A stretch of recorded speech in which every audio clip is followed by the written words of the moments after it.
నమస్తే రమగారు. నమస్తే జయ. అసలు ఒక్కొక్కసారి అనిపిస్తూ ఉంటుంది, రాబోయే రోజుల్లో ఈ పెళ్ళిళ్ళు, కుటుంబ వ్యవస్థ, ప్రేమలు ఇలాంటివి అసలు ఉంటాయంటారా? ఎందుకంటే ఇప్పటికే పెళ్లి చేసుకునే వయసును దాటించేస్తున్నాం, ఆలోచన విధానాలు మారిపోతున్నాయి, మనుషుల మధ్య దూరం అనేది పెరిగిపోతూ ఉంది. ఫ్యూచర్ ఎలా ఉంటుంది అనిపిస్తూ ఉంటుందండి. ముందు ముందు ఎలా ఉంటుందో, అసలు ముఖ్యంగా ఈ పెళ్లి వ్యవస్థ ఎలా ఉంటుందో అనిపిస్తుందండి నాకైతే. వివాహ వ్యవస్థ చాలా బీటలు వారిపోయి ఉంది. ఎందుకంటే లివిన్ లో ఉంటున్నారు, ఇష్టమైతే ఉంటున్నారు, ఇష్టం లేకపోతే విడిపోతున్నారు, పిల్లలున్నా ఫీల్ అవ్వట్లేదు కదండి. డివోర్స్ కి పిల్లలున్నా ఆలోచించట్లేదు. నా జీవితం వాళ్ళు లొంగరు, వీళ్ళు లొంగరు, పిల్లల కోసం కూడా లొంగట్లేదు. మళ్ళీ వీళ్ళో పెళ్ళి వాళ్ళో పెళ్ళి చేసుకుంటున్నారు. నీ పిల్లలు నా పిల్లలు మన పిల్లలు ఈ గందరగోళాల్లో నడుస్తుంది. మనం కూడా పాశ్చాత్య దేశాల్లాగా ఇలాగే కొంతకాలం పోయాక థెరపిస్ట్లని వాళ్ళని ఆశ్రయించి ఒంటరితనాన్ని తట్టుకోలేక, తోడులేక, ఏ కష్టం వచ్చినా సరే నేను ఒక్కడనే ఉన్నానని భావంతో వాళ్ళని పోషిస్తాను జయ. కొంతకాలానికి అదే జరుగుతుందేమో. ఇప్పటికే లేట్ మ్యారేజెస్ వచ్చేసినాయి బాగా. అవును. ఈ సెటిల్ అయితే కానీ పెళ్లి చేయకూడదు అనే పాయింట్లు ఒకటి విపరీతం అయిపోయింది. ఇప్పుడు అమ్మా నాన్న చూసుకోవచ్చు కదా, అమ్మా నాన్న చూసుకుని పెళ్ళిళ్ళు చేసేవాళ్ళు ఎంతమంది ఉండేవాళ్ళు. ఇదివరకంతా వాళ్ళే. పిల్లలకి 20-22 రాగానే మగ పిల్లలపై ఉద్యోగం ఉంటే ఉంటుంది, లేకపోతే లేదు, అమ్మా నాన్న చూసుకునేవాళ్ళు. పెళ్ళి అవసరం. ఇప్పుడు అసలు పెళ్ళి కాదు, ముందు సెటిల్మెంటే అవసరం. ఈ సెటిల్మెంట్ గోల్లో పడి వీళ్ళేమో లేట్గా పెళ్ళిళ్ళు చేసుకుంటారు. నీకు చిన్నతనంలో ఎర్లీగా పెళ్ళైన వాళ్ళు కొంత అమికబుల్గా సర్దుకోవటానికి, సర్దుబాటు మనస్తత్వానికి అలవాటు పడడానికి అవకాశం ఉంటుంది. ఈ లేట్ మ్యారేజెస్తో వీళ్ళకి స్థిరాభిప్రాయాలు, నా జీవితం నా ఇష్టం, నాకు ఇలాగే కావాలి, నేను ఇంతే, నాకు ఇంతే, ఇంకోలా ఉంటే నాకు కుదరదు, ఈ భావాలు. నాతో పాటు నాతో ఉన్న వాళ్ళు కూడా నాకు నచ్చినట్టే ఉండాలి, వాళ్ళు ఇష్టం వచ్చినట్టు వాళ్ళు ఉంటే కుదరదు. ఆడకి మొక్కి కూడా అంతే. పెళ్ళిళ్ళు తగ్గిపోతాయేమో అనిపిస్తుంది జయ. అసలు పెళ్ళి అనేది తగ్గిపోతుంది అంటారా? పెళ్ళి అనేది తగ్గిపోతుంది. సింగిల్గా ఉండిపోతారు. ఏదో కలిసి ఉంటారు, పిల్లలు పుడతారు, బై ప్రోడక్ట్స్ వస్తాయి కదా, మరి వస్తే వస్తారు, లేకపోతే లేదు. కొన్నాళ్ళు వీళ్ళతో, ఇంకొన్నాళ్ళు వీళ్ళతోటో కలిసి ఉంటారు.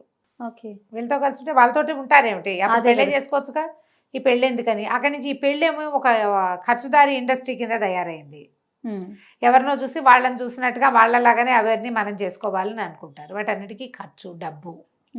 ఫారిన్ కంట్రీస్లో 15 ఏళ్ళు కలిసి ఉండి 12 ఏళ్ల తర్వాత ఎప్పుడో పెళ్లి చేసుకుంటారు. పెళ్ళికి డబ్బులు పోగు చేసుకుంటాం అని చెప్పుకుంటారు. ఎందుకు మామూలుగా చేసుకోకూడదు పెళ్ళి? చేసుకోరు, గ్రాండ్గా చేసుకోవాలి, వాళ్ళంత ఖర్చు పెట్టాలి. దానికోసమని పెళ్లి కోసం పూలు చేసుకుని చివరికి విడిపోయారు. డబ్బులు వచ్చినాయి, డబ్బులు సర్దుకున్నారు, అన్నిటికీ పెళ్ళి కుదరలే, ఇంక నీకు నాకు పెళ్ళి వద్దని మానేసుకున్నారు. అలా మన వాళ్ళు కూడా చేస్తారు జయ. కొంతకాలానికి జరగబోతుంది. నీకు ఇది యుగాంతం మంది. అవును. దాని వైపుకి వెళ్ళేటప్పుడు మనం పటిష్టమైన వ్యవస్థలు అవి ఉన్నవి. ఒకటి విద్యా వ్యవస్థ బీట్ల వారిపోయింది, ఫ్యామిలీ వ్యవస్థ, కుటుంబ వ్యవస్థ బీట్ల వారింది, వివాహ వ్యవస్థ ఇంకా కొంత మటుకు ఉంది. కుటుంబాలు కూడా తగ్గిపోలేదా జయ? చాలా వరకు. మనం అసలు ఇది వరకు మన ఇళ్లలో 10 మంది 12 మంది చుట్టాలు పక్కాలు ఉండేవాళ్ళు. మన ఇంటికి ఓ చుట్టం వచ్చి 4 రోజులు ఉంటే భరించలేకపోతున్నాం మనం. అవును, మర్చిలేకపోతున్నాం, కష్టమైపోతుంది, చేయలేకపోతున్నాం. ఇదివరకు అట్లాగా లేదు. వాళ్ళకి మొహం వస్తుంది, మనకి మొహం వస్తుంది. ఎవరింట్లో సమ్మర్ హాలిడేస్కి వెళ్ళి 1 నెల 2 నెలలు ఉండేవారు, అవునా కదా? ఇప్పుడు ఎవరింట్లోనే నెల ఉండే ఆలోచన చేస్తున్నావు మనం? ఓ రోజు అంతే. ఎవరికి ప్రతి వాళ్ళకి సున్నితం అయిపోయారు మనుషులు. కంఫర్ట్స్ అవసరం ఎక్కువైపోయింది. అవును, అడ్జస్ట్ అవ్వలేకపోతున్నాము. ఈ అడ్జస్ట్మెంట్ లేకపోవటము, కంఫర్ట్స్కి అలవాటు పడ్డము, ఇవన్నీ కూడా ఎక్కడికి దారితీస్తాయంటే ఒకరితో ఒకళ్ళు కలిసి ఉండలేని తనానికి దారితీస్తాయి. ఆల్రెడీ దారితీస్తున్నాయి. అదే లైన్లో ఉన్నాం మనం, అంతే. మనం అదే లైన్లోనే ఉన్నాం. ఈ క్రమంగా భార్య భర్త కూడా ఒకళ్ళతో ఒకళ్ళు అడ్జస్ట్ కాకుండా, నీ గది నీది, నా గది నాది, అలాంటివి వచ్చినాయి. నీ తరహా వేరు, నా నీ అన్నం వేరు, నా అన్నం వేరు, నీ టైం వేరు, నా టైం వేరు, కలిసి అన్నాలు తినే భోజనాలు చేయటము అవి మానేశారు. ఎవరి టైమింగ్స్ వాళ్ళవి. పెద్ద పిల్లలు ఉన్న ఇళ్లలో కూడా అమ్మా నాన్న ఓసారి, పిల్లలు ఒకసారి తింటూ ఉంటారు. పిల్లలు కూడా ఎవరి దారిని వాడే. అమ్మా నాన్న కలిసి భోజనాలు చేసేది, భార్యాభర్త కలిసి భోజనం చేస్తున్న వాళ్ళు కూడా మెల్లిగా తగ్గిపోతున్నారు. పద్ధతులు మారిపోతున్నాయి. కలిసి భోజనం అయినా కలిసి చేయాలి, ఒక్కపూట భోజనం అయినా కలిసి చేయాలి. అలాంటి సిద్ధాంతాలు మనం చెప్తాం కానీ ఎవరు చేయరు. మన ఇళ్లలో కూడా చేయరు, వినరు మాట. ఆ తర్వాత ఒంటరితనం వచ్చాక ఎవరు లేరనిపిస్తుంది. కానీ వాడు ఎవడైనా తమకి ఒంటరితనం వచ్చిందంటే ఆ సమయానికి ఎవడో వచ్చి ప్రత్యక్షమైపోయి తన ప్రాబ్లం తీర్చి తనకు తోడుగా ఉంటే తర్వాత మాయమైపోతాడు. పోవాలి, వాడు మాయమైపోడు. మనకే అనిపిస్తుంది అబ్బా వీళ్ళు ఎందుకు మన నెత్తి మీద ఉన్నారు, ఇంకా మన ఇంటికి వచ్చి మనకు చెప్తారేంటి అనిపించేస్తుంది. అలా అనిపించేస్తుంది. మనకు కావాలి వద్దు ఈ రెండు భావాల్లో ఉన్నాను చూసావా. కొంతకాలానికి కావాలీలు తగ్గి వద్దులు ఎక్కువతాయి. ఇప్పుడు కూడా అన్ని కావాలీలు తగ్గిపోయినాయి, మనకి కొన్ని ఉన్నాయి, అవి కూడా మాయమైపోతాయి. అవి కూడా మాయమైపోతాయి. కొంతకాలానికి ఇలా జరిగి తీరుతుంది.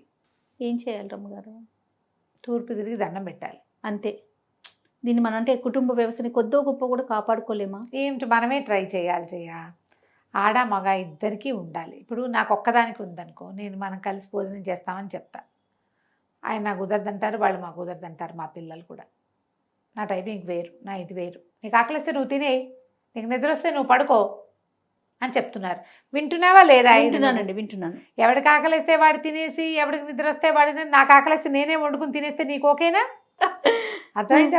ఇప్పుడు ఆకలిస్తే నేను వండుకు తినేసా, అయిపోయింది. నీకు ఆకలిస్తే వండుకు తిను, లేకపోతే గంగలో దూకు. వాళ్ళకి అది కూడా వచ్చేస్తుంది. అది వస్తుంది కదా. నీకు నిద్ర వస్తే పడుకో, నీకేం ఎవరితో కావాలంటే వాళ్ళతో వెళ్ళిపో అంటారు కదా, అంతే, అది వచ్చేస్తుంది. సో మనం అందుకని వారంలో కొన్ని రోజులైనా కలిసి భోజనం చేయటము, కలిసి ఎక్కడికైనా వెళ్ళటము, కలిసి గుడికి వెళ్ళటము, కలిసి పని చేసుకోవటము, కలిసి ఏదైనా ఫంక్షనో పార్టీయో ఎక్కడికైనా అటెండ్ చేయటము. ఎప్పుడు ఒంటరి ప్రయాణం బోరే, జంటగా ఉంటేనే బాగుంటుంది. ఎవరికి వాళ్ళు చేయాల్సి, ఎవరికి వాళ్ళు. పోనీ కనీసం నువ్వు నాతో ఉండద్దు, జంటతోటైనా ఉండు. వారానికో నెలకో 15 రోజులకో ఒక్కసారి నా కుటుంబంతో కలవండి. ఫారిన్ కంట్రీస్లో 3-5 ఏళ్ళకి ఒకసారి కూడా ఫ్యామిలీని కలవని వాళ్ళు ఉంటారట. మన దేశంలో కూడా వచ్చినాయి కదమ్మా ఇప్పుడు, వచ్చేస్తాయి. అక్కడెక్కడో ఉద్యోగాలు, అక్కడ ఫారిన్ కంట్రీస్లో ఉన్నారు, ఢిల్లీలో ఉన్నారు, ఏదో హిమాచల్ ప్రదేశ్లో ఉన్నారు, వీళ్ళు ఇక్కడెక్కడో పల్లెటూరులో ఉంటారు. వీళ్ళు కలవడం కుదరదు. వాళ్ళ సెలవులు ఇచ్చినప్పుడు ఇక్కడ సెలవులు ఉండవు, మిగిలిన వాళ్ళు ఎవరూ రారు. ఈ ధోరణి మార్చుకోండి. అప్పుడు మనం ఏదైనా కొంచెం దీన్ని మన వ్యవస్థలు అంత బీటుబారిపోకుండా, అంత బీటలు వారకుండా, అంత చెడిపోకుండా, దొందబారిపోయి ఇవి బుగిలిపోయి లోపల పైకి చక్కగా కనపడుతుంది, లోపలంతా డ్రై ఉండదు. అలా చేయబోకండి. లోపల కూడా ఒక మాయిశ్చర్ ఉంచుకోండి. మనం కలిసి ఉంటేనే మన జీవితాలు బాగుంటాయి. ప్రాబ్లమ్స్ అంటారా ఉంటాయి, ప్రతి వాళ్ళకి ఎవడి వాంటింగ్ వాడికి ఉంటుంది. దాంతోపాటు మనకు గ్రూపుకు ఒక వాంటింగ్ ఉండాలి. ఎంతసేపు ఈకలు తొక్కలు తీసేయద్దు. ప్రతిదానికి ఏదైనా ఒక విషయం తెలియగానే దాని మీద 100 మంది మాట్లాడుకోవటం, 100 సార్లు డిస్కస్ చేయటం, అవి చేయకూడదు ఫ్యామిలీస్లో. అప్పుడు కొంచెం కలిసి ఉండటానికి అవకాశం ఉంది. ఇక వివాహం అంటారా, మనం బాగా ఉంటే, అమ్మా నాన్న కొట్టు చావకుండా ఉంటే, పిల్లలకి వివాహ బంధం మీద అపనమ్మకం ఉండదు. చాలామంది పిల్లలు ఏం చెప్తారంటే, నేను మాట్లాడిన వాళ్ళంతా, మా అమ్మ నాన్న ఎప్పుడు కొట్టుకుంటారండి, మా పిన్ని బాబాయ్ ఎప్పుడు కొట్టుకుంటారు, మా మామయ్య అత్తయ్య అయితే ఆవిడ ఎంతసేపు పుట్టింట్లోనే ఉంటుంది, ఎందుకు వచ్చిన పెళ్ళి, మా అన్నయ్యని మా వదిన కుక్క పిల్లని చేసి ఆడిస్తుంది, ఆవిడ క్వీను వీడు సర్వెంటు, ఎందుకు వచ్చిన పెళ్ళి, సమానంగా లేదు, అందుకని పెళ్ళొద్దు. మా అమ్మ తెగ చాకరీ చేస్తుంది, మా నాన్నకి పెళ్ళంటే బానిసత్వం అని నమ్ముతారు కొంతమంది. మీరు సరిగ్గా ఉంటేనే మీ పిల్లలకి అర్థమవుతుంది. ఇప్పుడు పాతకాలం పెద్దవాళ్ళకి, పురాతనమైన వాళ్ళకి మనం చెప్పలేం. మనం ఎవరికి చెప్పగలం? 50-60s వాళ్ళకైనా చెప్పగలుగుతాం కదా. 50-60 పేరెంట్సే 30s తాలూకు అమ్మా నాన్నలుగా ఉంటారు. అవును. 50-40 వాళ్ళు లేటెస్ట్ పిల్లలు, ఇంకా పెళ్ళిళ్ళు చేసుకోవడానికి ఇంకా రెడీ కాబోతున్న పిల్లలకి అమ్మా నాన్నలుగా ఉంటారు. మీరు కనుక మీ ఫ్యామిలీ ఇష్యూస్ని సార్ట్అవుట్ చేసుకుని పిల్లల ముందు కొట్లాడుకోకుండా మీ సంసారాన్ని సరిగ్గా తీసుకెళ్తే, మీ పిల్లలకి ఓహో ఫ్యామిలీ ఇలా నాన్న మొగుడు పెళ్ళం కలిసి ఉండటం, ఆడది మగవాడిని చూసుకోవడం, మగవాడు ఆడదాన్ని చూసుకోవడం అనే పాయింట్ మీద అర్థమవుతుంది. మీరు అది అర్థమయ్యేలాంటి పరిస్థితులు ఉండనివ్వకపోతే ఎట్లా? డిఫరెన్సెస్ ఆఫ్ ఒపీనియన్స్ ప్రతి చోట ఉంటాయి. ప్రతి చోట భిన్నాభిప్రాయాలు, భేదాభిప్రాయాలు, అభిప్రాయ భేదాలు అన్ని చోట్ల ఉంటాయి. మనం ఒక చోట పెరిగాం, వాళ్ళు ఇంకో చోట పెరిగారు. మన ఊరు వేరు, వాళ్ళ ఊరు వేరు. మన మామిడికాయ పప్పు, వాళ్ళ మామిడికాయ పప్పు వేరుగా ఉండే అవకాశాలు కూడా ఉన్నాయి కదా. అవునా? వంకాయలో మామిడికాయ వేస్తావా జయ? నువ్వు వేయవు కదా.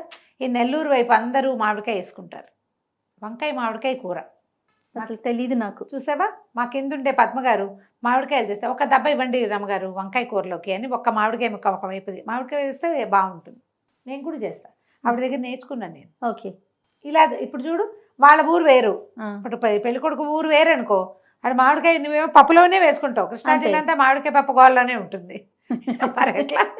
వాళ్ళు వంకాయ కూరలో వేయాలంటారు, వంకాయ కూరలో ఏం బాగుంటుంది? అనిపిస్తుంది. బాగోదు మనకి, ఎప్పుడు పప్పేనా అంటారు వాళ్ళు, అదే అదే. మనకేం పప్పే కావాలి. ఇప్పుడు అయినా సరే ఓ రోజు పప్పు తీసి ఇంకోసారి వంకాయ కూరలో మామిడికాయ వేయి, సరిపోతుందిగా. అంతే కదా. అట్లా నువ్వు సర్దుకోగలిగితేనే కుదురుతుంది. ఎంత సిల్లీ మ్యాటర్ చేయ, దీని మీదే కొట్టుకు చచ్చిపోతారు తెలుసా. అవును. దీని మీదే కొట్టుకోవచ్చు, ఇక్కడ మొదలుపెట్టి చివరికి ఎక్కడికో వెళ్తారు. అసలు ముందు సర్దుకునే తత్వం అనేది ఉంటే ఎలాంటి ఇష్యూస్ ఉన్నా ముందుకెళ్ళొచ్చు. ముందుకెళ్ళచ్చు. ఏదైనా ఒక కొట్లాట వస్తే దాన్ని ఇలాగి బెడ్రూమ్ దాకా తీసుకెళ్తాం, రాత్రి దాకా. ఆ పని చేయకుండా ఉంటే కొంచెం బాగుంటుంది. క్రమంగా ముందు కాలానికి ఏమవుతుంది, ఇది నా టేస్టే కరెక్ట్, నాదే కరెక్ట్, నా ఐడియానే కరెక్ట్, నాకు ఎట్లా నాతో ఉన్నవాళ్ళు నాకు నచ్చినట్టే ఉండాలి. చివరికి ఏమవుతాయి, పెళ్ళిళ్ళు ఫెయిల్ అవుతాయి. ఆల్రెడీ అవుతున్నాయి కదా. అదే కదా. అదే కదా మన కుటుంబ వ్యవస్థకి ప్రధాన కారణం పెళ్ళే కదండి. పెళ్ళే కదా. ఆ పెళ్ళిని కాపాడుకోవటానికి సాధ్యమైనంత ఆలోచించండి. నమస్తే రమగారు. నమస్తే. సుమన్ టీవీలో మీ పర్సనల్ అండ్ బిజినెస్ ప్రమోషన్స్ కోసం కింది నెంబర్కి కాంటాక్ట్ చేయండి.